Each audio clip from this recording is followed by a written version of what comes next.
কিসের মুসলমান হয়েছি বলেন তো? কেমন মুসলমান হয়েছে?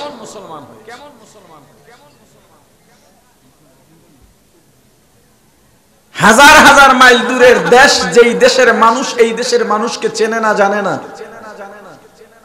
আজ থেকে 10-20 বছর আগে ওই দেশের মানুষ এই বাংলাদেশের নামই শোনে নাই। এখন মিডিয়ার কল্যাণে, সোশ্যাল মিডিয়ার কল্যাণে হয়তো নাম শুনেছে। সেই দেশের জন্য তুমি এই দেশে বসে মাতামাতি করো, তোমার চাইতে বোকা আর কে আছে? যেই পতাকার জন্য লক্ষ লক্ষ মানুষ জীবন দিয়েছে, সেই দেশের মধ্যে তুমি এই বাংলাদেশি হওয়ার পরেও বিল্ডিং এর উঁচা বিল্ডিং এ, গাছে, টাওয়ারে, দোকানে লাঠি দিয়ে ভিনদেশি পতাকা কিভাবে উড়াও, আবার এটা নিয়ে মাতামাতিও করে। আরেক দেশের রং কালার দিয়ে গেঞ্জি বানায় গায়ে পড়ো। তোমাকে তো কোনোদিন আর্জেন্টিনা, ব্রাজিল এসে বা সেখানের খেলোয়াড়রা এসে মসজিদে মসজিদে গাস্ত করে নাই, তবলিগ করে নাই, তরবিয়ত দেয় নাই, ওয়াজে এসে বুঝাইয়া কয় নাই, ভাই আমার দেশের একটা পতাকা উড়াও, ভাই আমার দেশের একটা গেঞ্জি গায়ে দাও, যদি গায়ে দিতে পারো তাহলে জান্নাত বলছে? কথা বলেন না? তুমি মুসলমানের সন্তান, অথচ উলামায়ে কেরাম তোমাকে এত বুঝান, তবলিগ ওয়ালারা বুঝান, পীর মাশায়েখ বুঝান, মসজিদের জুমায় বুঝানো হয়, মাহফিলে মাহফিলে লাখ লাখ টাকা খরচ করে মাহফিলের আয়োজন করা হয়। উলামায়ে কেরাম একের পর এক ধারাবাহিক বুঝাতে থাকেন, ভিন দেশি কুফর শিরকে যারা লিপ্ত তাদের গেঞ্জি তোমার গায়ে উঠলো। উলামায়ে কেরাম এত বলার পরেও তোমার গায়ে আজ পর্যন্ত রাসূলের সুন্নাত কেন ওঠে নাই? কিসের মুসলমান আপনি? তোমার চিল্লা চিল্লিতে কত অসুস্থ মানুষ কষ্ট পায়, কত বৃদ্ধ মানুষ কষ্ট পায়, কত শিশুর ঘুম নষ্ট হয়, কত নামাজি মানুষ নামাজ পড়তে পারে না। এই এদের বদদুয়ায় তোমার দুনিয়াও শেষ, পরকালও শেষ।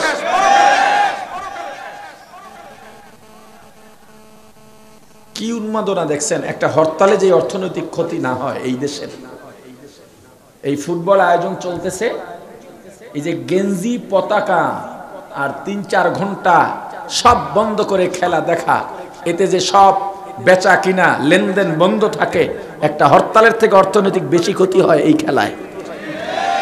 এই দেশের রিজার্ভ খালি হবে না তো কোন দেশের রিজার্ভ খালি হবে? এই দেশে দুর্ভিক্ষ আসবে না তো কোন দেশে আসবে? এত বেকারত্ব এই বাংলাদেশে, তোমার লজ্জা হওয়া উচিত। যেই দেশে শিক্ষিত ছেলেরা, ডিপ্লোমা ইঞ্জিনিয়ারিং করা,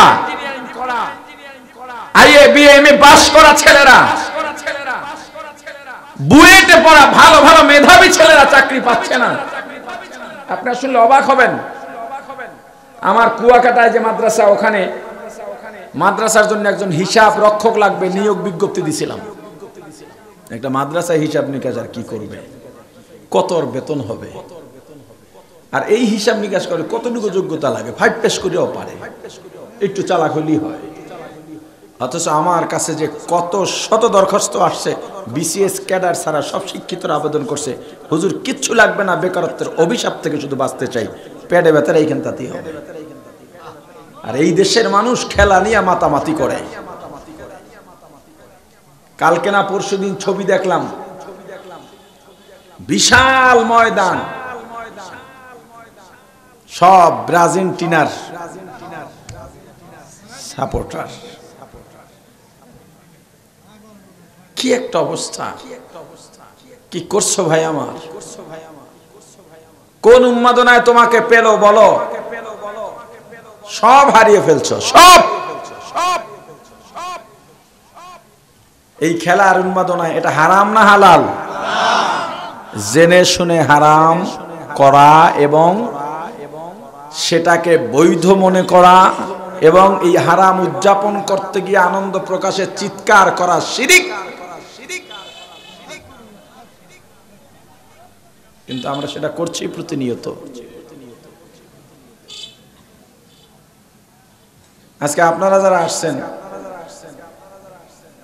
ওয়াজের পর খেলায় যাইবেন না খেলার থেকে ওয়াজে আইছেন? হ্যাঁ,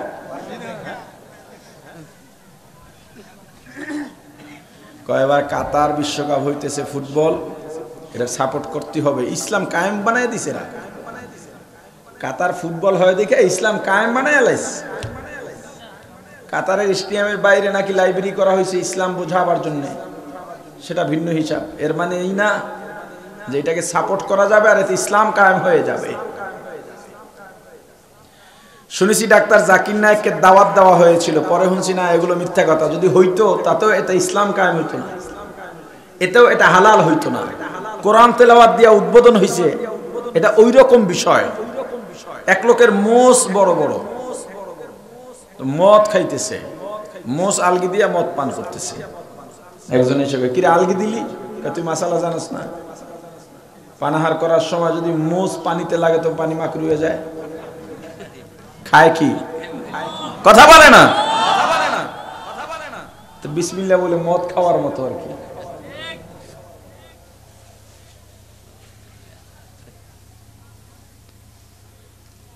আল্লাহ হেফাজত করেন, বোঝার তৌফিক দান করেন।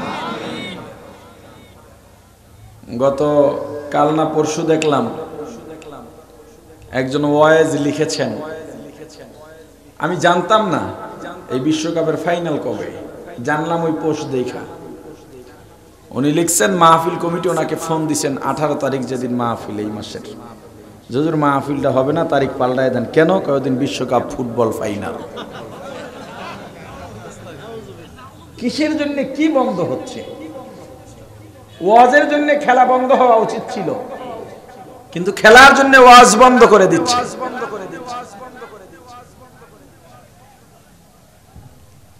আপনারা বা আমরা অনেকে মনে করি যে ওয়াজে অনেক লোক হতে হবে, এই চিন্তাটা মাথার থেকে ফালাইয়া দেবেন। হাসান মিয়া ঢাকার থেকে আমার সাথে আসছে, খুব পেরেশানি, মাথা খুব গরম, একা একা সব করতেছে, আর 2-3 জন আছে সাথে। সেটা আমি টের পাইছি তার ফোনের কথাই। আহমদ ভাই আসছে, তাকে রিসিপশনে কে যাবে, লোক নাই। আমরা আসতেছি, একটা মানুষ আগে আনবে, লোক নাই। মানে খুব পেরেশানি তার। আমি বললাম আপনার মাহফিল আয়োজন করতে বলছে কে? যদি করেন এগুলো বলা যাবে না, কাজ 1-2 জনই করে, এর নিয়ে টেনশনের কিছু নাই। মসজিদ কমিটির লোক থাকে 40 জনও থাকে, কাজ করে 2-3 জনে। মাহফিল কমিটি তো লোক অনেক থাকে, কাজ করে 2-4 জনে। যারা কাজ করে না এগো কাজ, যারা কাজ করে তাকে ডিস্টার্ব দেওয়া। মসজিদে টাকা দেয় না, বারবার হিসাব চায়, আছে না নাই?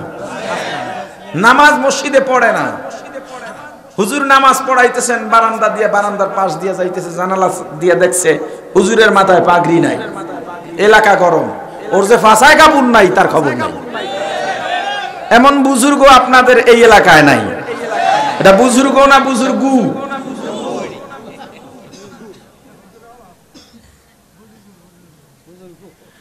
এই মাহফিলে যারা বেশি লোক হওয়াটাকে কামিয়াবি মনে করে, এই চিন্তা ভুল। আমার কথা হচ্ছে 10 জন হোক, এই 10 জনের মধ্যে একজন যদি আল্লাহ হেদায়েত দান করেন, আর লক্ষ মজলিসে একজনও যদি হেদায়েত আল্লাহ দান না করেন, লাভ কোনটায়? কথা বলেন। আজকে যারা এই খেলার উন্মাদনার মধ্যে দিয়েও আপনারা এই মানুষগুলো এখানে আসছেন, এটাই কামিয়াবি। খেলা না থাকলে তারা আসতো, এই আশায় তো দরকার ছিল না। তারা তো আসলে আসুন না, তারা আসার লোক না। এখন কিছু নাই তো চিন্তা করছে সময় কাটাই, তো এদের আমার দরকার নাই, তো এদের আমাদের দরকার নাই। ধৈর্য কখন প্রমাণ দেবে? যখন বিপদে পড়বে তখনই তো। বিপদে পড়ার পরে যদি গালি দেয়, তো ভাই এমন বিপদে পড়ছি গালি না দিয়া পারিনি, আরে বিপদে পড়লেই তো তুমি গালি না দিয়া প্রমাণ করবা তুমি বীর পুরুষ। কথা বুঝাইতে পারিনি,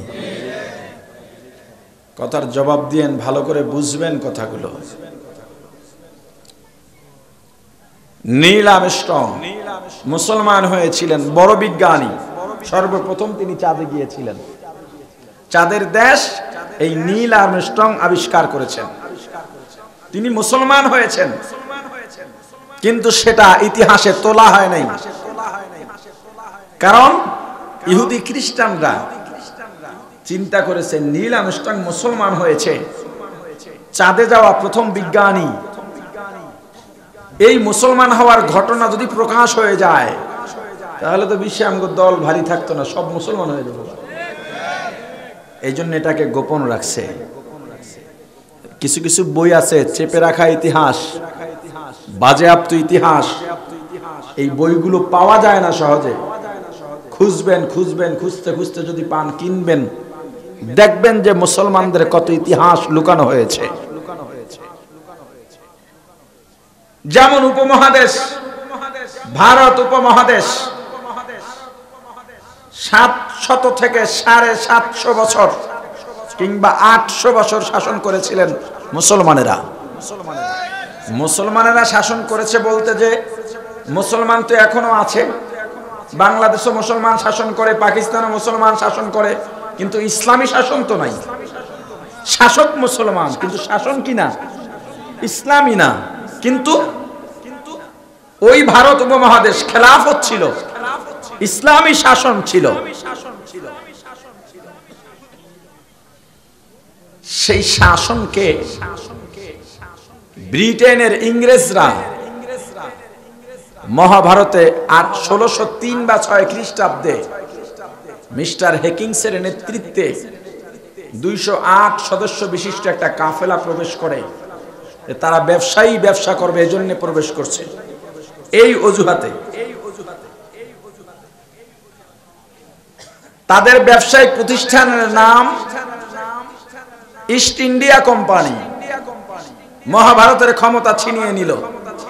ইংরেজদের নির্যাতনে এই উপমহাদেশের শুধু মুসলমান নয়, ধর্ম বর্ণ নির্বিশেষে মুসলমান, হিন্দু, বৌদ্ধ, খ্রিস্টান কেউ ভালোভাবে বাঁচতে পারে নাই। নির্যাতনের স্টিম রোলার চালিয়েছে ইংরেজরা। সেই ইংরেজদের হাত থেকে এই মহাভারতকে বাঁচিয়েছিল মুসলমান। এই ইংরেজদের তাড়াবার জন্য যিনি মুক্তির আন্দোলনের ডাক দিয়েছিলেন তিনি হলেন শাহ আব্দুল আজিজ মুহাদ্দিস দেহলভী রাহমাতুল্লাহ আলাইহি। দিল্লি থেকে খায়বার পর্যন্ত রাস্তার দুই ধারে এমন কোন গাছের ডালপালা, শাখা প্রশাখা বাকি ছিল না যেই ডাল আর শাখা প্রশাখায় উলামায়ে কেরামের লাশ ঝুলানো হয় নাই। এমনকি উলামায়ে কেরামকে শুয়োরের চামড়ায় পেঁচিয়ে জ্যান্ত মানুষকে, সবচেয়ে বেশি চর্বি থাকে শুয়োরের গায়ে এবং এটা আগুনে বেশি জ্বলে, শুয়োরের চামড়া পেঁচিয়ে লাইন দিয়ে দাঁড় করিয়ে সবার সামনে একজন একজন করে জ্বলন্ত আগুনে নিক্ষেপ করে উলামায়ে কেরামকে শহীদ করেছে এই ইংরেজরা। এই উলামায়ে কেরামের রক্তের বিনিময়ে দিল্লির রাজপথ এমনকি গলিপথেও যত ছোপ ছোপ রক্ত দেখা গিয়েছে সব উলামায়ে কেরামের রক্ত ছিল, মুসলমানের রক্ত ছিল। অথচ ভারত উপমহাদেশ স্বাধীনতা আন্দোলনে উলামায়ে কেরামের অবদানের কথা লেখা হয়নি। মাদানী পরিবারের কথা সামান্য কিছু লেখা হয়েছে নামমাত্র। বাংলাদেশের মুক্তিযুদ্ধ আন্দোলন, এই দেশের মুক্তিযুদ্ধ আন্দোলন সফল হলো কেন? কারণ এই মুক্তিযুদ্ধের আন্দোলন শুরু হয়েছিল তাওহীদের শব্দ দিয়ে। ঐতিহাসিক 7ই মার্চ রেসকোর্স ময়দানে, বর্তমানের সোহরাওয়ার্দী উদ্যানে বঙ্গবন্ধু যখন ভাষণ দিয়েছিলেন, আপনারা এখনো জাতীয় দিবসগুলোতে এই ভাষণ শুনতে পান, রক্ত যেহেতু দিয়েছি রক্ত আরো দেব, তবু এদেশের মানুষকে মুক্ত করে ছাড়বো ইনশাআল্লাহ। এই ইনশাআল্লাহ সেকুলারদের শব্দ নয়, এটা নাস্তিক্যবাদীর শব্দ নয়, এটা মুসলমানের শব্দ, ঈমানদারের শব্দ, বিজয়ের শব্দ। মুক্তিযোদ্ধারা যখন মুক্তিযুদ্ধ করেছেন, দিনে যুদ্ধ করেছেন, রাতে অস্ত্র পাশে রেখে তাহাজ্জুদে আল্লাহর দরবারে চোখের পানি ছেড়ে কেঁদেছেন, সাহায্য চেয়েছেন। মাওলানা ভাসানী রহমতুল্লাহ আলাইহি জিহাদের আয়াত শুনিয়ে শুনিয়ে সাহাবায়ে কেরাম কিভাবে যুদ্ধ করেছেন এই গল্প শুনিয়ে শুনিয়ে মুক্তিযোদ্ধাদের অনুপ্রাণিত করেছিলেন, উৎসাহিত করেছিলেন, তারা যাতে পিছু না হটে। এই বাংলাদেশের মুক্তিযুদ্ধের ইতিহাসেও উলামায়ে কেরামকে এড়িয়ে যাওয়া হয়েছে। নীল আর্মস্ট্রং যে মুসলমান হয়েছিল এইটাকে ফলাও করে প্রচার করতে দেওয়া হয় নাই। যারাই লিখতে চেয়েছে তাদের কলম বন্ধ করে দেওয়া হয়েছে। নীল আর্মস্ট্রং চাঁদে গিয়ে দেখলেন চাঁদের মধ্যে একটা বড় ফাটল। আরে এতদিন তো জানতাম চাঁদে কোনো কলঙ্ক নাই, চাঁদের ভেতরে ফাটল এলো কোত্থেকে? তিনি চাঁদের দেশ থেকে দুনিয়াতে নামলেন, জমিনে এলেন, গবেষণা শুরু করলেন, খুঁজতে থাকলেন চাঁদে ফাটল কেন। খুঁজতে খুঁজতে পেয়ে গেলেন। আবু জাহেল একদিন হাতের মুষ্টিবদ্ধ করে নবীজির সামনে গিয়ে বলে, মুহাম্মদ বলো আমার হাতের মধ্যে কি? আচ্ছা বললে, বলতে পারলে আমি মুসলমান হয়ে যাব। নবীজি বললেন, চাচা আমি বললে ভালো হবে না, আপনার হাতের মুষ্টির মধ্যে যেটা আছে ওইটাই কইব। পাগল হইছো নাকি? হাতের মুষ্টিতে কি আছে সেটা তো আমি জানি। আবু জাহেল মনে মনে বলতেছে, হাতের মুষ্টিতে একটা শুকনা খেজুরের আটি। ওই কথা কইব কেমনে? এই দুইজনের কথা উপকথন হচ্ছে, এর মধ্যে হাতের মধ্য থেকে শুকনা খেজুরের আটি বলে উঠল, আশহাদু আল্লা ইলাহা ইল্লাল্লাহু ওয়াহদাহু লা শারীকা লাহু ওয়া আশহাদু আন্না মুহাম্মাদান আবদুহু ওয়া রাসূলুহু। আবু জাহেল ডাক দিয়া বলে, মুহাম্মদ তুমি যে এত বড় জাদুকর আমি জানতাম না। অথচ ওয়াদা ছিল কি বলেন? আবার কয়েকদিন পরে আসছে, হে মুহাম্মদ আজকে যদি একটা কাজ করে দেখাইতে পারো আজকে আর মিস হবে না, আজকে মুসলমান হয়ে যাব। বলে, চাচা কি করতে হবে? এবার আসছে একটা পোড়া খেজুরের আটি নিয়া। আগে আসছিল শুকনা যাও ভালো ছিল, এবার এই যে পোড়া লইয়া পড়ছে, পোড়া আটি নিয়ে এসে এটা মাটির মধ্যে রোপণ করো, পুঁতে ফেলো, এরপরে গাছ বানাইয়া দেখাও। গাছ বানাইলেই হবে না, প্রাপ্তবয়স্ক গাছ বানাইয়া দেখাও। প্রাপ্তবয়স্ক বানাইলেই হবে না, সেটার থেকে খেজুর বের করো, বের করলেই হবে না, পাকাইয়া আমারে খাওয়াও। আমার নবী পেরেছিলেন? আওয়াজ দিয়া বলেন না, মুহাম্মদ আরবি হায়ওয়া নবী রাস্তে পেশোয়া, মুহাম্মদ আরবি হায়ওয়া নবী রাস্তে পেশোয়া, আলম হুয়া উসকি পয়দা ইসসে উজালা, आलम हुआ उसकी पैदाइश से उजाला, शफीउल उमम हमारा नबी रोज़ क़यामत, शफीउल उमम हमारा नबी रोज़ क़यामत, शफाअत करेगा अल्लाह के पास गुनहगार उम्मत, शफाअत करेगा अल्लाह के पास गुनहगार उम्मत। मुसलमान ईमानदार আবু জাহেল ডাক দিয়া বলে, মুহাম্মদ তোমাকে যতটা বড় জাদুকর মনে করেছিলাম তার চেয়ে তুমি অনেক বেশি শক্তিশালী জাদুকর। এটা বলে চলে গেছে। আরেকদিন গিয়া বলে, মুহাম্মদ দুনিয়ার জাদুকরের জাদু দুনিয়ায় কাজে লাগে, আসমানে কাজে লাগে না, তবে মুজিজা আসমানে কাজে লাগে। আজকে যদি একটা কাজ করে দেখাইতে পারো আজকে আর ভুল হবে না, মুসলমান হয়ে যাব। নবীজি বলেন, কি করা রাখবে বলেন? আবু জাহেল ডাক দেয়া বলে, মুহাম্মদ আজকে পারলে আসমানের চাঁদকে দুইটা ভাগ করে দেখাও। আমার রাসূল আঙ্গুল ইশারা করলেন, কাঁপতে কাঁপতে চাঁদ দুইটা ভাগ হয়ে গেছে। আবু জাহেল কয়,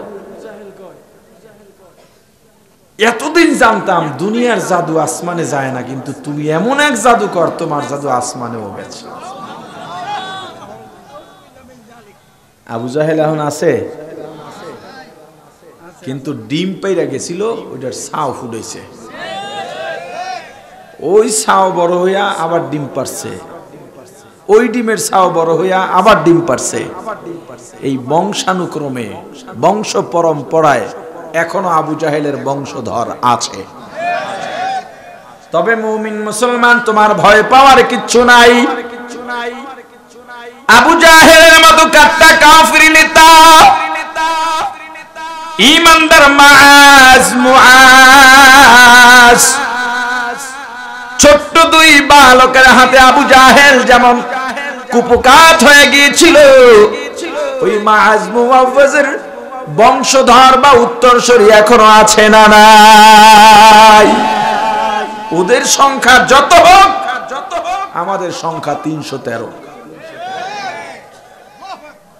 খালি ইমানটা মুআজ মুআওয়াজের ইমান লাগবে।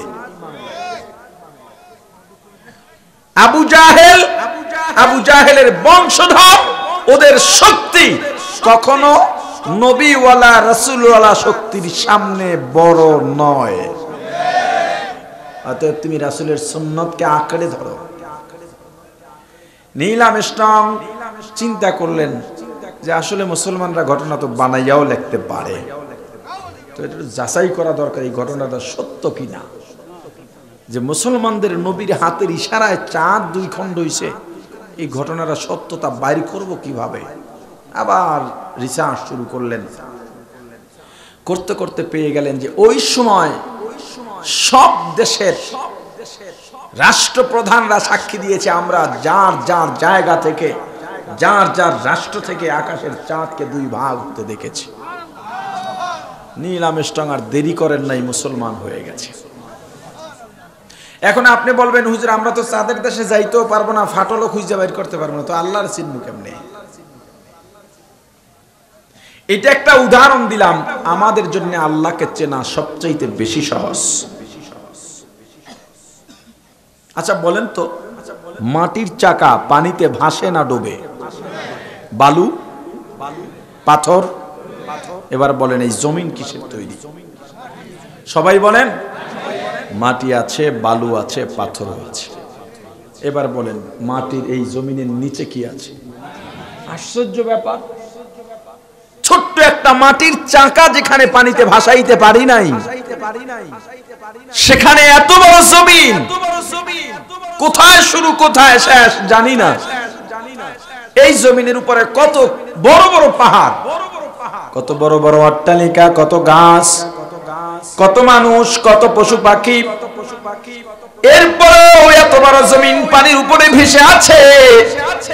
30, 40, 50 ফিট নিচে যদি পাইপ দেওয়া হয়, টিউবওয়েল চাপলেই স্বচ্ছ পানি চলে আসে।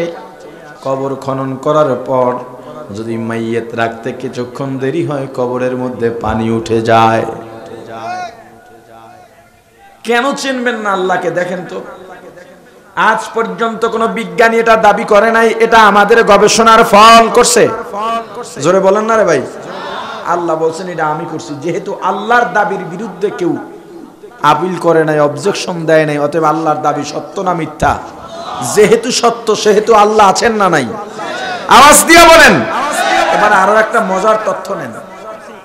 নিউটনের থিওরি হলো উপরের জিনিস নিচে পড়বে, মধ্যাকর্ষণ। আচ্ছা, পানির খাসলত কি? উপর থেকে নিচে যায় না নিচ থেকে উপরে ওঠে? জোরে বলেন। এই যে মাটির নিচে পানি, আমাদের অঞ্চলে টিউবওয়েলের পানি আনতে 850, 1000, 1100 ফিট নিচে পাইপ দিতে হয়।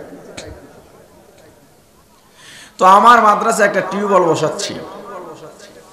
টিউবওয়েলওয়ালাকে বললাম আর কতদিন লাগবে? 2-3 দিন কাজ হয়ে গেছে, 3-4 দিন লাগে এখন। বলে হুজুর এই আর একটা লেয়ার বাকি আছে। লেয়ার কি? এটা তো ওরা বুঝে, টিউবওয়েল যারা বসায়। বলে এই মাটি 100 ফিট বা 80 ফিট বা 150 ফিট এখান থেকে এই মাটি কাটি আমরা। কাটার পরে একটা লেয়ার শেষ হয়, ওখানে গিয়া পানি পাওয়া যায়। এই পানিটা একদম লবণ। এরপরে আরো 50, 60, 70 বা 100 ফিট পানি, এই লবণ পানি। এই পানির নিচে গিয়ে আবার বালু, ওই বালু আবার 100 ফিট, ওই বালুটা কাটতে হয়। এর নিচে আবার বালু মিশানো পানি অথবা কাদা মাটির পানি, এরপরে গিয়া শক্ত মাটি কাটতে হয়, এরপরে নিচে গিয়া পানি। সেই নিচের পানিগুলো টিউবওয়েল থেকে উপরের দিকে চলে আসে কেন? পানির খাসরত তো নিচের দিকে যাওয়া। আমার আল্লাহ নিচের পানিটা ঊর্ধ্বগতি করে এই জমিনটা ভাসায় রাখছেন বান্দার জন্য। কেন আল্লাহকে আপনি চিনবেন না? এত দয়া করছেন আমার আল্লাহ। আরো সহজ উদাহরণ নেন, একটা কুমড়ার আটি। हकीकत से तो दुनिया बेखबर है, दुनिया की नुमाइश पर नजर है। नमी गोयाम के आज दुनिया जुदा बाश, बहर कारे के बाशी बा खुदा बाश। सिस्ते दुनिया आज खुदा गाफिल बुदन, नए कमाशो नुकरा हो फर्जिंदो जान। दुनिया में हो दुनिया का तलबगार नहीं हो, दुनिया में हो दुनिया का तलबगार नहीं हो। बाजार से गुजर हो खरीद दार नहीं हो, बाजार से गुजर हो खरीदार नहीं हो। जागा जी लगाने के दुनिया नहीं है, जागा जी लगाने के दुनिया नहीं है। ये इबरत की जाहे तमाशा नहीं है, ये इबरत की जाहे तमाशा नहीं है। ওরে মুসলমান, দুনিয়ার মায়ায় পড়েছি, অথচ একবারও কি মাথায় ঢুকে না এই দুনিয়া টাকা পয়সা মানুষকে বাঁচাইতে পারে না, খাওয়াইতে পারে না, শান্তি দিতে পারে না। টাকা পয়সা যদি মানুষকে খাওয়াইতে পারতো, বেশি দিন আগের কথা নয়, মাত্র কয়েক বছর আগের কথা, এই বাংলাদেশের 1 নম্বর ধনী বা শিল্পপতি ছিল কিশোরগঞ্জের বাজিতপুরের জহুরুল হক। কত টাকার মালিক ছিল নিজেও জানতো না। এরপরে মারা যাওয়ার 6 মাস আগে এতটা অসুস্থ হয়ে গেছে, হাসপাতালের বিছানায় শুইয়া পাইপ দ্বারা তরল খাবার খাইছে, কোরমা পোলাও বিরিয়ানি গোস্ত ভাত খাইতে পারে নাই। বর্তমানে বহু ধনী মানুষ দেখা যায়, আপনার বাড়ি দাওয়াত দেবেন, সেই বলে আমি গরুর গোস্ত খাই না, দুধ খাই না, দধি খাইতে পারি না, আছে না নাই? আপনি বলেন, হে বড়লোক, তোমার তো টাকা পয়সার অভাব নাই, উন্নত চিকিৎসা করে একটু জিহ্বায় রুচি বাড়াও। বড়লোক জবাব দিয়া বলবে, টাকা দিয়া চাইলে হাতির খামারও বানানো যায়, কিন্তু টাকা দিয়া জিহ্বায় রুচি বাড়ানো যায় না। প্রমাণ হয়ে গেল, টাকা থাকলেই মানুষ খাইতে পারে না। শান্তি কাকে বলে? 6 মাসের মধ্যে, অন্তত 6 মাসের মধ্যে জহুরুল হক শান্তি চোখে দেখে নাই। বর্তমানেও বহু শিল্পপতি দেখবেন, সালাম দিবেন, কেমন আছেন ভাই, সালামের জবাব দিয়া বলবে, না ভালো নাই, মনে শান্তি নেই। কেন? বিবি কথা শোনে না, সন্তান কথা শোনে না। মিল্ক কারখানা ইন্ডাস্ট্রিজের কর্মকর্তা কর্মচারী যা আছে সব চোর ডাকাত বাটপার 2 নাম্বার। মনে আমার শান্তি নাই। আপনি আবার বলেন, হে বড়লোক শিল্পপতি, আমরা তো দেখি আপনি সবচাইতে শান্তিতে আছেন, এয়ার কন্ডিশনে ঘুমান, এসি গাড়ির মধ্যে চলাফেরা করেন, আপনার বাথরুম পরিষ্কার করে দেওয়ার জন্য কর্মচারী নিয়োগ করা আছে, আপনার জুতা পরিষ্কার করার জন্যও কর্মচারী নিয়োগ করা আছে। আপনার চেয়ে তো বেশি শান্তিতে কেউ থাকার কথা নয়। শিল্পপতি জবাব দিয়া বলবে, এসির বাতাসে যদিও দেহটা ঠান্ডা হয়, কিন্তু এসির বাতাস অন্তর পর্যন্ত পৌঁছে না। আর যার অন্তরের মধ্যে শান্তি নাই, সারা দুনিয়ার কোথাও গেলে শান্তি পাওয়া সম্ভব নয়। পক্ষান্তরে একজন গরিবের দিকে তাকাও, দিন আনে দিন খায়, যেদিন কাজ করতে পারে ঘরের চুলায় আগুন জ্বলে, যেদিন কাজ করতে পারে না ঘরের চুলায় আগুন জ্বলে না।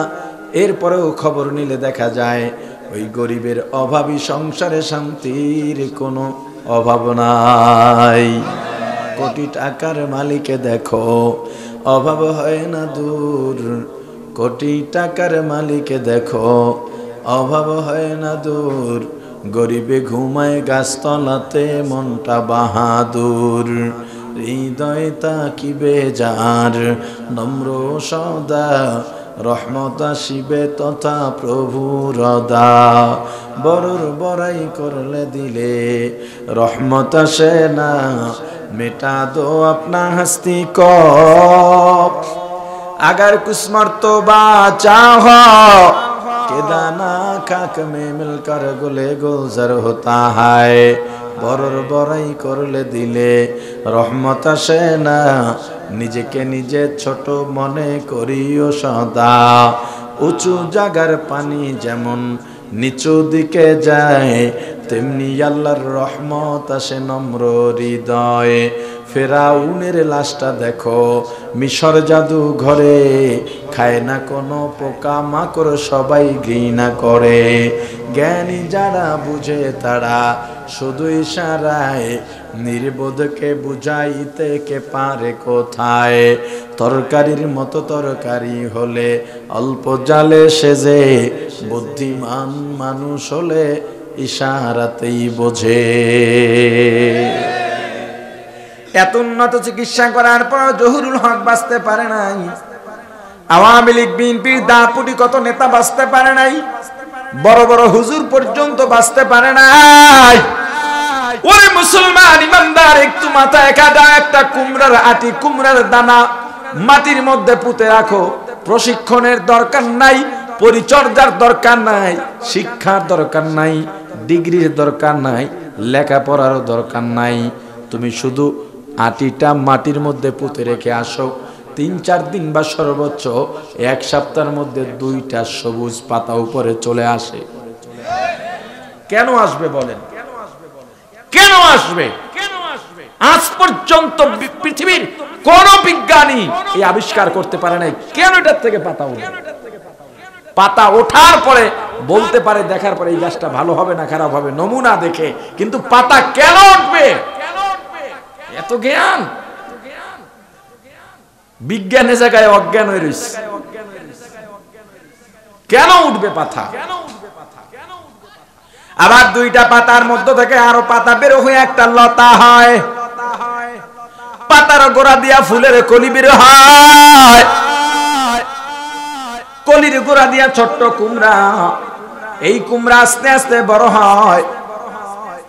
যাত্রাবাড়ি আর 13 মণ ওজনের কুমড়াও দেখেছি। ওরে মুসলমান ইমানদার, এমন চিকন একটা লতা টুকরা টুকরা করে কাটেন, ভিতরে কুমড়ার কোনো চিহ্ন পাবেন না, আটিও পাবেন না, ফুলও পাবেন না, শাকও পাবেন না। এত চিকন লতা দিয়া এত বড় কুমড়া। আবার কুমড়া এক ধরনের স্বাদ, কুমড়ার সিলকা যদি চিংড়ি মাছ দিয়ে অনেকে ভাজি করে খায় সেটার আর এক স্বাদ, কুমড়ার ফুল অনেকে ভাজি করে খায় সেটার অন্যরকম স্বাদ। ডাটার মধ্যে লতার মধ্যে আর এক রকম, আবার পাতার মধ্যে কুমড়া শাকের মধ্যে আর এক রকমের মজা। এরপরে কুমড়ার যে দানা আছে আটি আছে এগুলো শুকাইয়া যদি টেলে খান, টালা বোঝেন না, টেলে খাইলে আর এক মজা। অথচ দেখেন এত বড় বড় কুমড়া, 1 মাইল ধরে মাটি খোঁড়েন, কুমড়ার গাছের গোড়া দিয়া নিচে একটা মেশিনও পাইবেন না, কারেন্টের লাইনও পাইবেন না, একটা কুমড়াও পাইবেন না, কোনো কারসাজিও নাই। চিকন চিকন কয়েকটা লতা মাটির উপরে ভাগে ছড়ায় আছে। আজ পর্যন্ত এমন একটা কুমড়া কেউ বানায়া দেখাইতে পারে নাই। আল্লাহ বলেন, বান্দা এটা আমি বানাইছি, এর পেছনে আর কারো হাত নাই। অতএব আল্লাহ আছেন না নাই? আওয়াজ দিয়া বলেন আছেন না নাই? আল্লাহর পরিচয় পাওয়ার জন্য মক্কা মদিনা যাওয়ার দরকার নাই, আল্লাহর পরিচয় পাওয়ার জন্য আমেরিকা ইউরোপ যাওয়ার দরকার নাই, আল্লাহর পরিচয় পাওয়ার জন্য মসজিদে যাওয়ার দরকার নাই, আল্লাহর পরিচয় পাওয়ার জন্য দূর বিদেশে সফর করার দরকার নাই। তুমি মক্কা মদিনায় যাইবা আল্লাহর পরিচয় পাওয়ার পরে যাও, মসজিদে আল্লাহর পরিচয় পাওয়ার পরে যাইতে হয়। ওরে মুসলমান ইমানদার, আল্লাহর পরিচয় পাওয়া কত সহজ, কত সহজ। এই পৃথিবীতে আল্লাহ মানুষের হাতে কিছু ক্ষমতা দিয়েছেন, এতেই কত বাহাদুরি দেখায়। কথা বলে না? কি বাহাদুরি আছে তোমার? আল্লাহ যেটা নিজের কাছে রেখে দিয়েছেন ওই জায়গায় কারো ক্ষমতা চলে না। আল্লাহ বলে দিয়েছেন, এ দুনিয়ার উম্মত বান্দারে ভালো করে শোন, তোর মায়ের গর্ভে যখন আমি রেহেমের মধ্যে তোর বাবার থেকে এক ফোঁটা নাপাক পানি দিয়ে একটা রেণু বা দুইটা রেণু, দুই বাচ্চা হোক, পাঁচ বাচ্চা হোক, এক বাচ্চা হোক, আমি যেই বাচ্চাটা দিয়ে দিলাম 120 দিন পরে আমি রূহ দেব, পারলে ফিরা। কথা কয় না? আমি আল্লাহ রূহ দেব না, পারলে তোরা রূহ দিয়ে দেখা। হ্যাঁ, এই যে আমি দিলাম, আমি বলি ছেলে হবে না মেয়ে হবে, আমি যদি বলি ছেলে তো ছেলে, পৃথিবীর কেউ তাকে মেয়ে বানাতে পারবে না। আমি যদি বলি মেয়ে তাহলে মেয়ে, আমি যদি বলি ছেলে তাহলে ছেলে, আমি যদি বলি কালো তবে কালোই, ও ফর্সা হবে না। ক্রিম যত মাখো, কোন কালো মানুষ ফর্সা হতে দেখেছেন? আমি যদি বলি ফর্সা হবে তবে ফর্সা, এখানে আর কোনো মাতবরি চলবে না। আমি যদি বলি 10টা আঙ্গুল তো 10টাই হবে, একটা কমও না বেশিও না। আমি যদি বলি একটা আঙ্গুল দেব না, তোমরা কেউ একটা আঙ্গুল বাড়াইতে পারবা না। আবার আমি আল্লাহ চাইলে 10টার জায়গায় 12টা হবে, পারলে ফিরা। কারো হাত আছে? কথা বলে না? নাই, দুই একজনের আঙ্গুল নাই, দুই একটা বেশি। দেখছেন না? আমি যদি বলি বেটে তো বেটেই হবে, যত জিম করো ব্যায়াম করো কাজ হবে না। ওই বান্দারের পুরো কেন বোঝো না? আমি আল্লাহ মায়ের এই গর্ভের মধ্যে বাচ্চাদানির মধ্যে বাচ্চাটাকে মোরাইয়া পেঁচাইয়া গোছাইয়া রাইখা দিয়ে কিচ্ছু হয় না। এই বাচ্চাটা দুনিয়াতে আসার পারলে একটু মুসরাইন তো। কথা কয় না? পারবেন? আমি আল্লাহ কত সংকীর্ণ একটা সূরত দিয়া তোমার মতো এত বড় একটা মানুষ বের করাই। চিকিৎসা বিজ্ঞানীরা বলে দুনিয়ার মধ্যে একটা মানুষ যন্ত্রণা সহ্য করতে পারে মাত্র 43 থেকে 45 ডিগ্রি পর্যন্ত। এর বেশি 1% যদি 1 ডিগ্রি যদি যন্ত্রণা বেশি হয় তাহলে আর মানুষটা বাঁচে না। পৃথিবীর ইতিহাসে এমন কোন ইতিহাস নাই 45 ডিগ্রির বেশি ব্যথা হওয়ার পরে কেউ বেঁচে আছে। কিন্তু একজন মা যখন সন্তান প্রসব করেন ওই মায়ের যন্ত্রণার ডিগ্রি থাকে 52 থেকে 54। আল্লাহ বলেন তোরা বুঝবি না, চিকিৎসা বিজ্ঞানীরা পাগল হয়ে গেছে, ব্যাপারটাকে কিভাবে সম্ভব?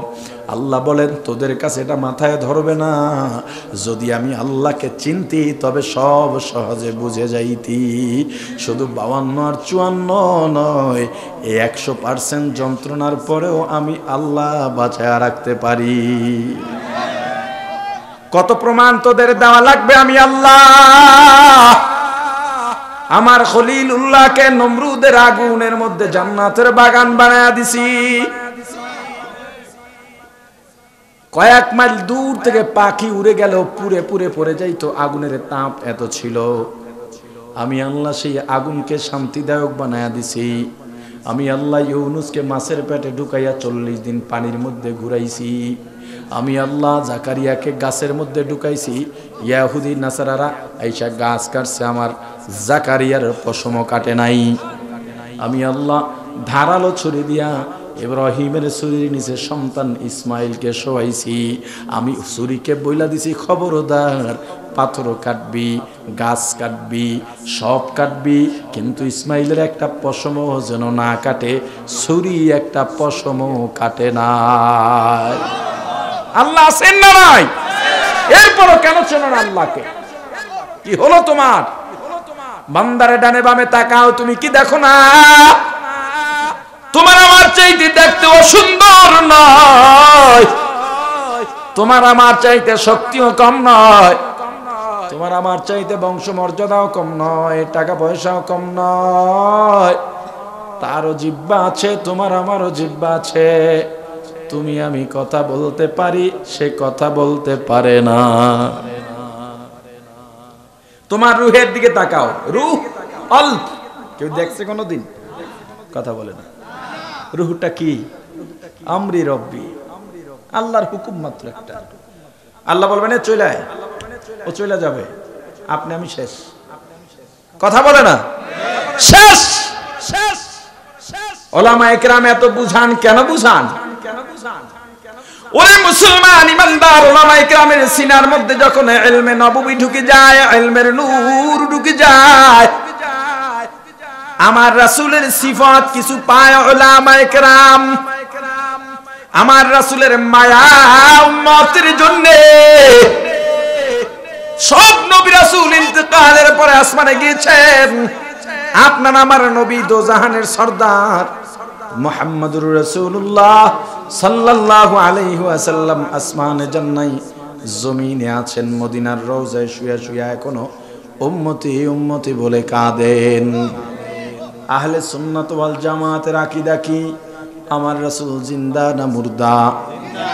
জোরে বলেন। এজন্য আমার রাসূলের শব্দের সঙ্গে, রাসূলের সঙ্গে লাশ শব্দ ব্যবহার করবেন না। লাশ মানে মুর্দা, আমার রাসূল মুর্দা নন, আমার রাসূল। এটাই আহলে সুন্নাত ওয়াল জামাতের আকীদা। হুসাইন আহমদ মাদানী রাহমাতুল্লাহ আলাইহি বাইতুল্লাহকে লাশ দিতেন। সব মাযহাবের ছাত্ররা হুজুরের সামনে বসে ক্লাস করতেছেন, আকীদা বিষয়ে কথা আসছে, রাসূল জিন্দা না মুর্দা। মাদানী রাহমাতুল্লাহ আলাইহি শাইখুল ইসলাম বললেন, আমার রাসূল হায়াতুন নবী। এক মাযহাবের ছাত্র বলে, হুজুর বুঝি নাই, মানুষ মারা যাওয়ার পর আবার হায়াত কেমনে হয়? হুজুর দেখলেন আর বোঝানো সম্ভব না। হুজুর বললেন, তোমরা একটা কথা শোনো। জি হুজুর। তোমরা সবাই ওযু করো সুন্দরভাবে, ওযু করে নামাজের সিজদায় যাও, সিজদায় গিয়ে রওজার মুরাকাবা করো। শিক্ষক যেমন, ছাত্র তো তেমনই হবে। কথা বলে না? মা বাবা যদি ভালো হয়, সন্তান ভালো হবে। শিক্ষক যদি ভালো হয়, ছাত্র ভালো হবে। পীর যদি ভালো হয়, মুরিদ ভালো হবে। নেতা যদি ভালো হয়, কর্মীরাও ভালো হবে। সন্তান যদি খারাপ হয়, মা বাবা ভালো না খারাপ, সন্তানের দিকে তাকাও। শিক্ষক ভালো না খারাপ, ছাত্রের দিকে তাকাও। পীর ভালো না খারাপ, মুরিদের দিকে তাকাও। নেতা ভালো না খারাপ, কর্মীর দিকে তাকাও। কর্মী যদি দেখো মানুষরে থাবড়ায়, মনে করবার নেতায় মানুষ খুন করে।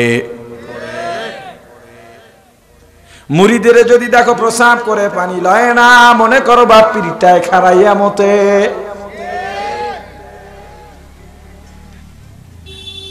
ছাত্রকে যদি দেখো ইফটিজিং করে, মনে করো বাবার শিক্ষক ধর্ষণ করে। ছেলে মেয়েকে যদি দেখো বেয়াদবি করে, মা বাবাকে মনে করো আরো বড় বেয়াদব। তবে সব ক্ষেত্রে এক নয়, কিছু ব্যতিক্রম হতে পারে। আর যদি দেখো মা বাবা খুব ভালো, বুঝবা সন্তান কিছুটা হলেও ভালো হবে। শিক্ষক যদি ভালো হয়, ছাত্র কিছুটা হলেও ভালো হবে। যদি দেখো মুরিদে 5 ওয়াক্ত নামাজ পড়ে, মনে করো বা পীরে তাহাজ্জুদ নামাজও কাজা করে না। মুসলমান ইমানদার, ছাত্ররা সিজদায় গিয়ে রওজার মুরাকাবা করতেছে। কিছুক্ষণ পর সিজদার মধ্যে কান্নার রল। হুজুর ওই তো দেখা যায় রাহমাতুল লিল আলামিন, সাইয়্যিদুল মুরসালিন, ইমামুল মুরসালিন, খাতামুন নবীন, শাফিউল মুজনিবিন, উম্মতের কান্ডারি, মানবতার মুক্তির দূত সাইয়্যিদুনা মুহাম্মদুর রাসূলুল্লাহ সাল্লাল্লাহু আলাইহি ওয়াসাল্লাম রওজার মধ্যে সিজদায় পড়ে উম্মতি উম্মতি বলে আল্লাহর দরবারে কাঁদেন। সব নবী ইন্তেকালের পরে আসমানে চলে গেলেন। আপনার আমার নবী আসমানে যান নাই। আপনার আমার নবী রওজায় আছেন উম্মতের মায়ায়। ওরে মুসলমান উলামায়ে কেরাম, তুমি শোনো না, মানো না, উলামায়ে কেরামকে সম্মানও করো না। এরপরেও উলামায়ে কেরাম বারবার কেন তোমাকে বোঝাচ্ছেন? উলামায়ে কেরাম দেখেছেন তুমি জাহান্নামের আগুনের কিনারায় বসে খেলা করতেছো। আজরাইল যদি তোমাকে ধরে বসে একটা ধাক্কা দিয়ে বসে ওই জাহান্নামের মধ্যে পড়ে যাইবা। আমার রাসূল বলছেন আমার উম্মত জান্নাতের সংখ্যায় যত বেশি হবে, কিয়ামতের ময়দানে আমি রাসূলের গর্ব তত বেশি হবে। এজন্য আমার রাসূল যখন তায়েফের ময়দানে গিয়েছিলেন দাওয়াত দেওয়ার জন্য, তায়েফের দুষ্টু দুষ্টু কাফের ছোট্ট ছোট্ট বাচ্চাদেরকে লেলিয়ে দিল, যাও যাও, এটা মক্কার পাগল। বাচ্চারা পাগল দেখলে দুষ্টুমি করে, পাথর মারে, খোঁচা দেয়। যদি কখনো আপনার চোখে পড়ে পাগলকে মানুষ ডিস্টার্ব করে, বারণ করবেন, পাগলকে সেভ করে দেবেন। কারণ পাগল নিজের থেকে হয় নাই, ওর জ্ঞান নিয়ে গেছেন কে?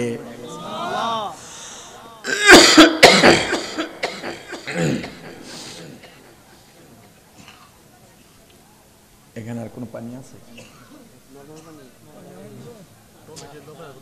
ইনটেক পানি নেই? আমি বললাম পানি নিয়ে আসতে, বললো এখানে পানি আছে।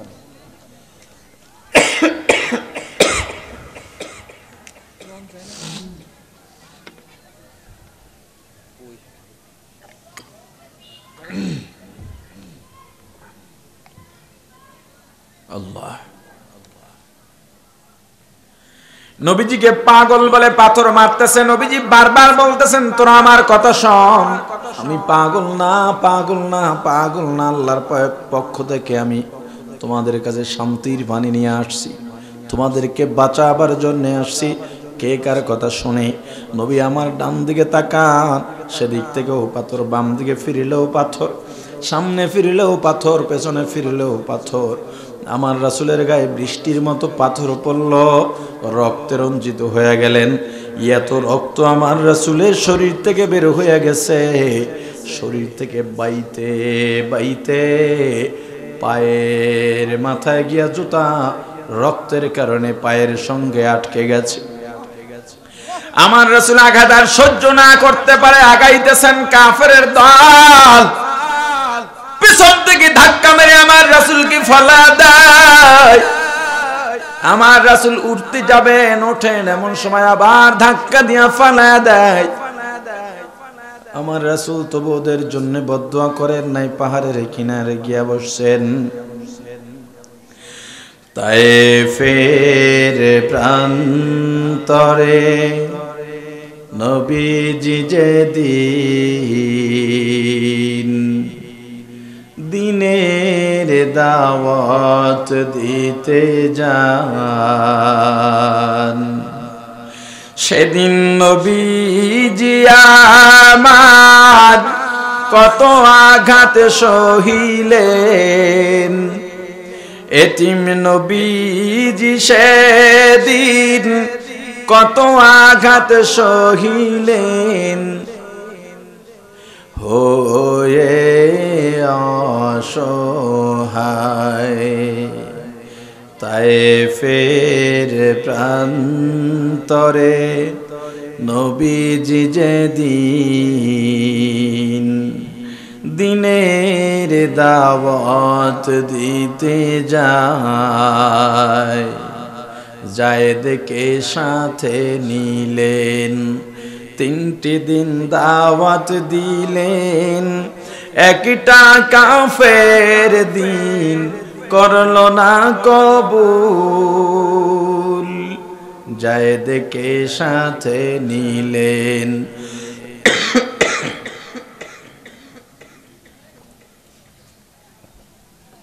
3টি দিন দাওয়াত দিলেন, একটা কাফের দিন করলো না কবুল, বরং পাগল বলিয়া দিল তাড়াইয়া, পাগল বলিয়া দিল তাড়াইয়া। চিনল না ওই দুর্ভাগার দল আল্লাহরই রাসূল, চিনল না ওই দুর্ভাগার দল আল্লাহরই রাসূল। সেদিন নিরাশ হয়ে নবীজি আসতেছিলেন ফিরিয়া, হয়ে অসহায়। তায়েফের প্রান্তরে নবীজি যেদিন দিনের দাওয়াত দিতে যায়, নবীজি আমার গিয়া পাথরের কিনারায় বসে আল্লাহর দরবারে দুইটা হাত বাড়ায়া চোখের পানি ছেড়ে কাঁদেন আর আল্লাহকে সাক্ষী বানান আমার আল্লাহ। ওরা বলে আমি পাগল, কিন্তু আপনি জানেন আমি পাগল না। সেদিন নবীজির কান্না এত হৃদয় বিদারক ছিল রে আল্লাহর গোলাম। এই পৃথিবীর ইতিহাসে দুইবার আসমানের সমস্ত ফেরেশতারা কেঁদেছিল। একবার পয়গম্বর ইব্রাহিম আলাইহিস সালাতু ওয়াস সালাম নিজের সন্তান ইসমাঈল আলাইহিস সালামকে যখন ছুরির নিচে রেখে জব দেওয়া শুরু করছে, তখন আসমানের সমস্ত ফেরেশতারা কেঁদেছিল। আর একবার আসমানের সমস্ত ফেরেশতারা কেঁদেছে আমার রাসূল যখন তায়েফের অত্যাচারে পাহাড়ের পাশে বসে আল্লাহর দরবারে হাত উঠাইছিলেন, জিবরাইল এসে গেছেন। ওগো পয়গম্বর ইয়া রাসূলুল্লাহ ইয়া হাবিবাল্লাহ, আপনি কান্না বন্ধ করেন, আপনার কান্না আমরা সহ্য করতে পারি না। আপনার কান্নায় আসমান কাঁদে, জমিন কাঁদে, আপনার কান্নায় জান্নাত জাহান্নাম কাঁদে, লৌহে মাহফুজও কাঁদে, আপনার কান্নায় পশু পাখি কাঁদে, আপনার কান্নায় গাছপালাও কাঁদে।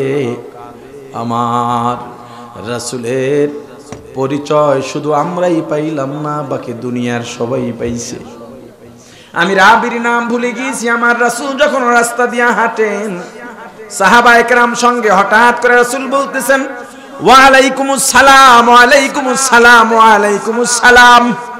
সাহাবায়ে কেরাম জিজ্ঞেস করলেন ওগো আল্লাহর রাসূল, আমরা তো কাউকে সালাম দিতে দেখি না, সালামের শব্দও পাই না, আপনি কার সালামের উত্তর দেন? আমার রাসূল বলেন আমি যখন রাস্তা দিয়ে হাঁটি, রাস্তার দুই ধারের গাছ আমাকে মাথা নোয়াইয়া নোয়াইয়া সালাম দিতেছে। জিবরাইল ডাক দিয়ে বলেন ওগো আল্লাহর রাসূল, আপনি বলেন তায়েফ উল্টাই ওদেরকে ধ্বংস করে দিই। আমার রাসূল বললেন না না, ওরা বোঝে না, ওদেরকে যদি উল্টাইয়া দাও আমি কার কাছে দাওয়াত নিয়ে যাব। এজন্য উলামায়ে কেরাম বারবার বুঝান, এত তিরস্কার করা হয়, অনেক জায়গায় এত অপমানও করা হয়, গুরুত্ব দেওয়া হয় না। এরপরে উলামায়ে কেরাম বুঝান বুঝান, ওরে আল্লাহর বান্দা তুমি আল্লাহকে চেনো, আল্লাহকে চেনো। যদি বলো আল্লাহকে তো দেখি না, আমাকে বলো পেটে ব্যথা কোনোদিন দেখেছো? কথা বলে না। বাতাস কোনোদিন দেখেছো? মাথা ব্যথা কোনোদিন দেখেছো?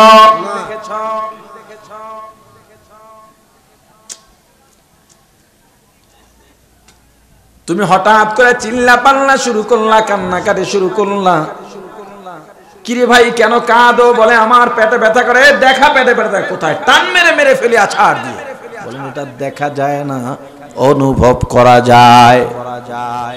আতরের দোকানে গেলে আতরের ঘ্রাণ পাওয়া যায় কি যায় না? গোলাপ ফুলের আতরের ঘ্রাণ আলাদা করতে পারেন কিনা? বেলি ফুলের ঘ্রাণ দুইটা এক জায়গায় হলে দুইটা আলাদা আলাদা কিনা? ঘ্রাণ শুকলে বোঝেন কিনা যে এইটা গেলা, এইটা গোলাপ, ওইটা বেলি, এইটা উদ আতর? বোঝেন না? আমাকে একটু বুঝায় দেন কোনটার ঘ্রাণ কেমন। বুঝতে পারিনি। বলেন না গোলাপের ঘ্রাণটা কেমন, আমার একটু বলেন। হ্যাঁ, যদি বলি একটা হাতি, তো আপনি বলতে পারবেন হাতি বড় দুইটা দাঁত আছে, বড় শু আছে, ঠ্যাং মোটা মোটা, বিশাল প্যান্ট, তবে ল্যাঞ্জাটা সেই অনুযায়ী ছোট। কি তা আমারে বলেন গোলাপের ঘ্রাণটা কি? হ্যাঁ, আচ্ছা জিলাপি কেমন লাগে? মিষ্টি নাকি? আপনার লাগে তিতা লাগে?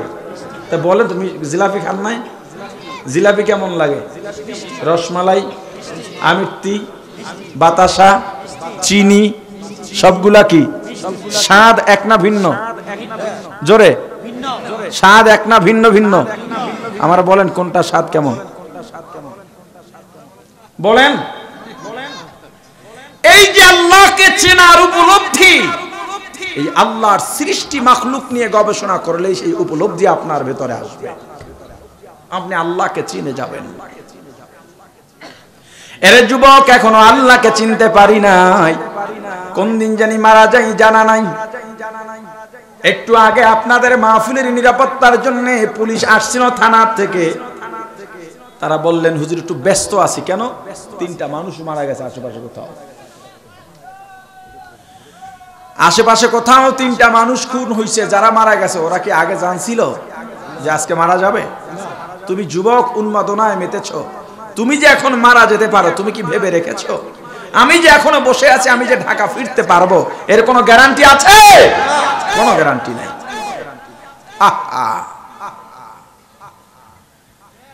যুবক ভাই আমার, কোন দিন জানি তুমি মারা যাও জানো না, কোন দিন জানি আমি মারা যাই জানি না। ও পর্দালের মা, ভালো করে শোনো মা, সন্তানকে বিদেশ পাঠাইছে ব্যবসা করার জন্য, টাকা রোজগার করার জন্য। অনেকে বাড়ির জমি পর্যন্ত বন্ধক রেখে সন্তানকে বিদেশে পাঠায়। আপনাদের এই অঞ্চলে প্রবাসী আছে না নাই? ওরে মুসলমান ইমানদার, কোন দিন মারা যাব তুমিও জানো না, আমিও জানি না, তবে মারা যাওয়ার আগে আল্লাহকে চেনা দরকার আছে না নাই? আওয়াজ দিয়া বলেন আছে না নাই? সন্তান বিদেশের মধ্যে 4-5 বছর বাড়িতে আসে না, মায়ের মনটাও নরম, বাবার মনটাও ভালো না। 4 বছর পরে সন্তান ফোন দিছে, মা গো, ও বাবা, এবার রমজানের ঈদ আমি তোমাদের সঙ্গে নবীনগরে গিয়া করব। মাও খুশি, বাবাও খুশি। মা বান্ধবীদের সঙ্গে গল্প করে বেড়ান, বাবা বন্ধুদের সঙ্গে গল্প করে বেড়ান। 4 বছর আমার সন্তান আমাদের জন্য এত কিছু পাঠাইছে। এই যে বাড়িটা দেখো, বাড়িটা বন্ধক রেখে আমি তাকে বিদেশে পাঠাইছিলাম। এই বাড়ির বন্ধক ছাড়াইছি, বাড়িটাতে বিল্ডিং করছি আমার সন্তানের টাকায়। আমার হাতের যেই ঘড়িটা দেখো, এটা আমার সন্তানের। আমার হাতে যেই মোবাইলটা, এটা আমার সন্তানের টাকা। সেই সন্তান 4 বছর পরে বাড়িতে আসবে, আমাদের সঙ্গে ঈদ করবে। এই 4 বছরে আমাদের বাড়িতে কোনো ঈদ ছিল না। আমাদের চেয়ে বড় আনন্দিত আজকে আর কেউ নাই। রমজানের 25, 26 বা 27 তারিখ সন্তান ফোন দিয়া বলল, বাবা আমি অমুক দিন রাত্র 2টার সময় ঢাকা এয়ারপোর্টে নামবো, এত দূরে তোমাদের আসা লাগবে না, আমি একটা গাড়ি ধরে নবীনগরে পৌঁছে যাব, তোমাদের সঙ্গে সাহারি খাবো। সন্তান এয়ারপোর্ট নেমে ফোন দিল, বাবা আমি আইসা পড়ছি, তোমরা রেডি হও, আমি তোমাদের সাথে সাহারি খাবো। খবর পাইয়া মাও ঘুমান না, বাবাও ঘুমান না। বাবা যায় নামাজে, নামাজ আদায় করেন আর দোয়া করেন। মা মেয়েদের নিয়ে পিঠা বানাইতে বসে গেছেন। সন্তান আসবে 4 বছর পর, ওর চেহারা দেখব, আমাকে মা বলে ডাকবে। 4টা বছর আমার বুকটা খালি হইয়া রইছে।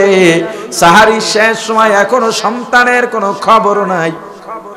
মায়ের মনটা ভালো লাগে না। সবাই সাহারি খেয়ে ফজরের নামাজ পড়ে ঘুমায়, মা আর বাবা ঘুমান না। দরজায় বসে আছেন, পথের দিকে তাকাই আছেন কখন সন্তান আসবে। সকাল 9টা 10টা বেজে গেছে, মায়ের মনটা ভালো লাগে না।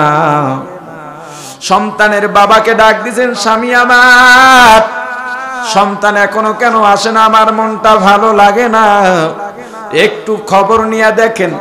সন্তানের বাবা ডাক দিয়া বলেন, বিবি টেনশন করো না, চিন্তা করো না, ঈদের যুগ, হয়তো যানজট থাকতে পারে, চলে আসবে। ওদিকে সন্তান ঈদের বাজার নিয়ে রওনা দিছে। মা মায়ের কাজে লেগে গেছেন, যে কোনো সময় সন্তান চলে আসবে। 4 বছর পরে আসছে, যাতে কষ্ট না পায়। বাবা বাইরে নেমে উঠানের মধ্যে পায়চারি করতেছেন, হঠাৎ করে মোবাইলটা বেজে উঠছে। তাকায় দেখে সন্তানের নাম, আনন্দে আত্মহারা হয়ে গেছে। কিন্তু মোবাইলটা রিসিভ করে যখনই কানে ধরলো, ওপার থেকে সালাম দিল, সালামের কণ্ঠ পরিচিত নয়। বাবা সালামের জবাব দিয়া বলে, ভাই তুমি কে? এটা তো আমার ছেলের কণ্ঠ নয়। বলে আপনি কে? বলে আমি মোবাইলওয়ালার বাবা। ও মোবাইলওয়ালার বাবা, আপনি এখনো বাড়িতে ঘুমান? ওরে মোবাইলওয়ালার বাবা, আপনার সন্তান যেই গাড়িতে ঢাকা থেকে নবীনগরের উদ্দেশ্যে রওনা দিয়েছে, ওই গাড়িটা নবীনগর পৌঁছবার আগে পথিমধ্যে মুখোমুখি সংঘর্ষের রাস্তার কিনারায় পড়ে গেছে। অনেকগুলো মানুষ মারা গেছে, তার মধ্যে যুবকও আছে। রাস্তার পাশে যুবকদের লাশগুলো সাদা কাপড় দিয়া ঢাকা। আমি মোবাইলটা রাস্তার উপরে পায়া দেখলাম আপনার নাম্বারটাই প্রথম ডায়াল কলে আছে, এজন্য ফোন দিলাম, তাড়াতাড়ি আসেন। বাবা একটা দৌড় দিছে, মা জানালা দিয়া দেখে স্বামী দৌড়ায়। মা আনন্দে ডাক দিছে, তোরা কে কোথায়, তাড়াতাড়ি আয়, তোদের ভাই বুঝি কাছাকাছি চলে আসছে। তোর বাবা তাকে আগায় আনতে গেছে। মেয়েদের ডাক দিছে, তোরা কোথায়, তাড়াতাড়ি নতুন বিছানার চাদর বিছা, নতুন বালিশের কভার লাগা, গরম পানি বসা, আমার ছেলে এসে গোসল করবে। ঘরের সামনের দ্বারটা ঝাড়ু দিয়া দে, লাল গালিচা বিছা, ফুলের মালা বানা। বাড়ি ভর্তি আত্মীয় স্বজন, ছেলের মামা মামি, ছেলের খালা খালু, ছেলের ফুফা ফুফু, ছেলের চাচা চাচি, আত্মীয় স্বজন সব বাড়িতে ভরা। ভাই বোন সবাই অপেক্ষায় আছে। বাবা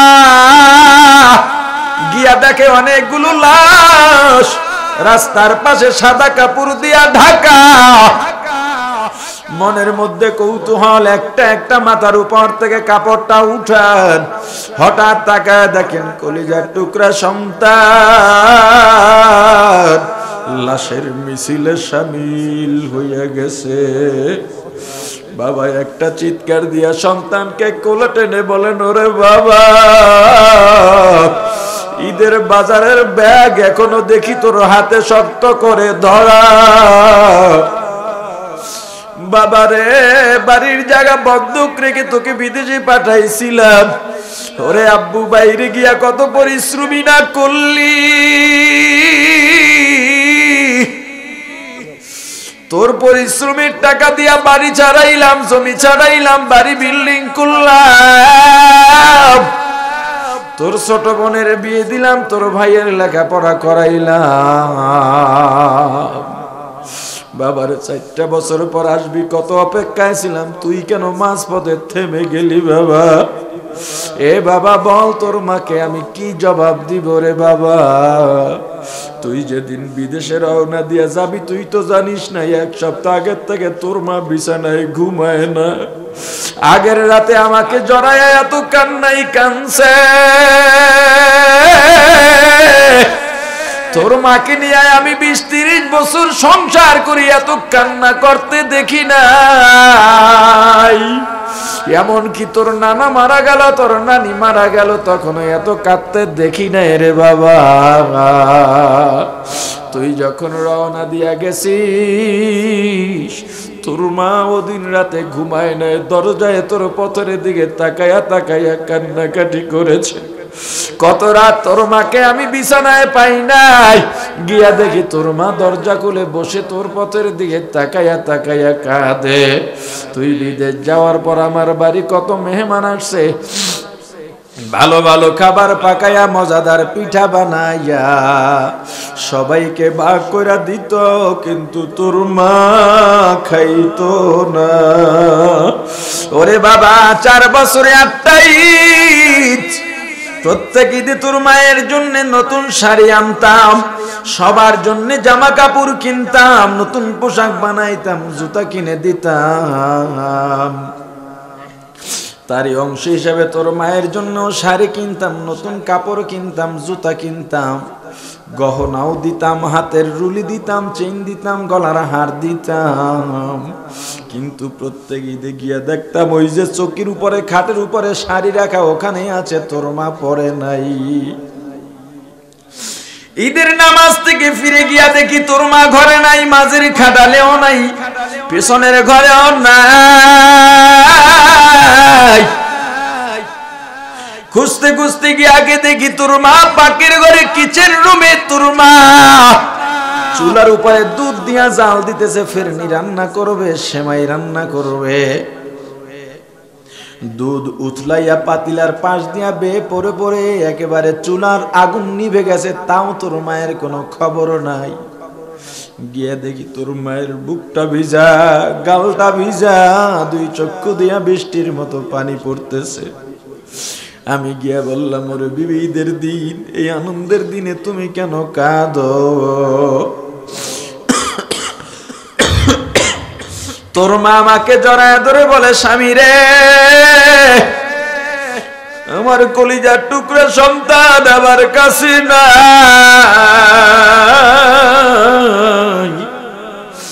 আমি কেমনে ঈদের আনন্দ করি রে। আমি বললাম, ও তো ওখানে ঈদ করতেছে, ও তো আনন্দে আছে। তোর মা ডাক দেয়া বলে, স্বামী গো, আপনি যখন আমার অন্য ছেলেদের নিয়ে নতুন জামা পাঞ্জাবি পরে, পায়ে জামা পরে, যায় নামাজ নিয়ে আতর মেখে একসাথে রওনা দেন, ওই ঈদগার দিকে যান, দেখতে কত সুন্দর লাগে। কিন্তু হঠাৎ যখন দেখি আমার আর একটা ছেলে আপনার সঙ্গে নাই, আমার কলিজাটা ভেঙে যায়। আমি দৌড়াইয়া মোবাইল হাতে নিয়ে আমার ছেলের কাছে ফোন দিলাম, ওরে বাবা, তুই ঈদের আনন্দ করছিস নি? আমার ছেলে আনন্দ করা, আনন্দ মুখে, হাসি মুখে আমার সঙ্গে আনন্দ নিয়ে বলতেছে, মা গো, আমি ঈদের আনন্দ ভালোই করেছি, গতকাল ঈদ হয়ে গেছে, এখন এক সপ্তাহের ছুটিতে আছি। আমি আমার সন্তানকে ডাক দিয়ে বললাম, রে বাবা, তাহলে তোর পাশে রড আর আতুরের আওয়াজ পাই কেন? আমার সন্তান আমাকে বুঝ দিতে চায়। আমি বললাম, রে বাবা, তুই আমাকে পেটে ধরিস নাই, আমি তোকে পেটে ধরছি। আমার সন্তান আর কথা লুকাইতে পারে নাই, চোখের পানি ছেড়ে বলে, মা গো, আমার ছোট বোন আমাকে ফোন দিছে, ওর একটা মোবাইল লাগবে, আজকে যদি কাজ না করি মোবাইল দেব কি দিয়া? আমার ছোট ভাই ফোন দিছে, ওর একটা ল্যাপটপ লাগবে, এক সপ্তাহ ছুটি কাটাইলাম, ল্যাপটপের টাকা দেব কি দিয়া? ওরে স্বামী গো, আমার সন্তান আজকে 8টা ঈদ, নিজের ভাই, নিজের বোন, নিজের মা, নিজের বাবা, এদের মুখে হাসি ফুটাবার জন্যে ঈদের দিনের আনন্দটাও মাটি করে হাড় ভাঙা খাটুনি খাটে। ও স্বামী আমার, ওই সন্তানের টাকা দিয়েই তো ঈদের শাড়ি কিনছেন, ওই শাড়ি পরে আমি ঈদের আনন্দ করতে পারবো না। বাবা সন্তানকে একটা অ্যাম্বুলেন্সে উঠাইয়া বাড়ির দিকে রওনা দিছে, দিকে মা সন্তানের অপেক্ষায় বাড়ির দরজায় গিয়া গাছের আড়ালে দাঁড়াইয়া তাকায়া রইছে। হঠাৎ তাকায় দেখে একটা গাড়ি আসতেছে, মায়ের সে কি আনন্দ, দৌড় দিয়া ঘরের মধ্যে গিয়া চিৎকার দিছে, তোরা কে কোথায়? তাড়াতাড়ি ইস্তেকবাল দিয়া তোর ভাইকে নিয়ে আয়, গাড়ি আসতেছে, গাড়ি আসতেছে। ফুলের মালা কই রেডি কর, গালিচা কই তাড়াতাড়ি রেডি কর, চাদর টাদর বিছানো শেষ না হইলে তাড়াতাড়ি শেষ কর। সবাই প্রস্তুত হয়ে গেছে রিসিভ করার জন্যে। হঠাৎ করে দরজা দিয়া অ্যাম্বুলেন্স যখন হুইসেল দিয়া ঢুকতেছে, মা একটা চিৎকার দিয়া লাফ দিয়া বাইরে পড়ে ডাক দিতে, কপাল পুড়ছে কার?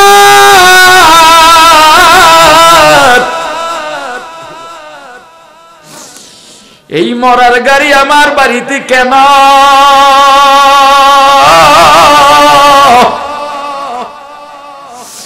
গাড়ির দরজাটা খুলে দেখে আমার সন্তান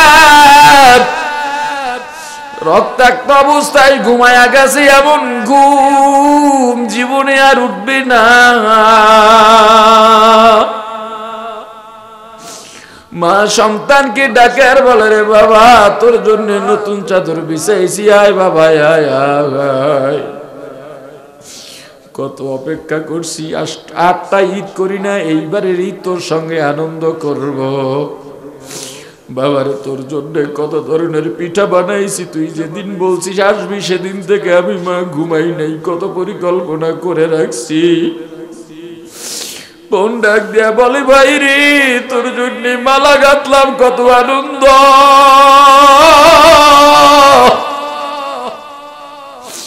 ভাইয়া ডাক দিয়া বলে রে ভাই তোর জন্য গরম পানি দিলাম, এই গরম পানি যে তোর জীবনের শেষ গোসল হবে বুঝি না।